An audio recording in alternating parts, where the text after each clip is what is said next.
وضعیت خایه های امپراتور در چه حاله؟ قربان، من خایه های امپراتور رو عمل کردم، اما متاسفانه در حین عمل یکی از تخماشون گم شده.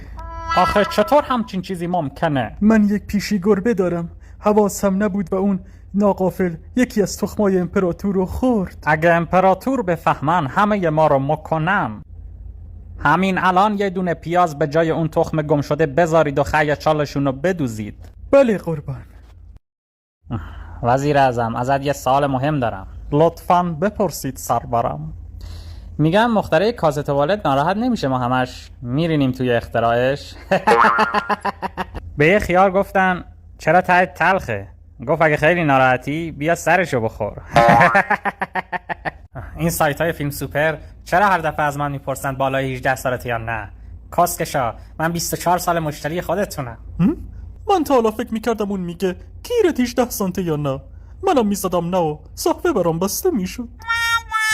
سرورم، از وقتی عمل خیه انجام دادین حالتون انگار خیلی خوبه. آره حالم خیلی خوبه، فقط نمیدونم چرا آبگوش میبینم حشری میشم.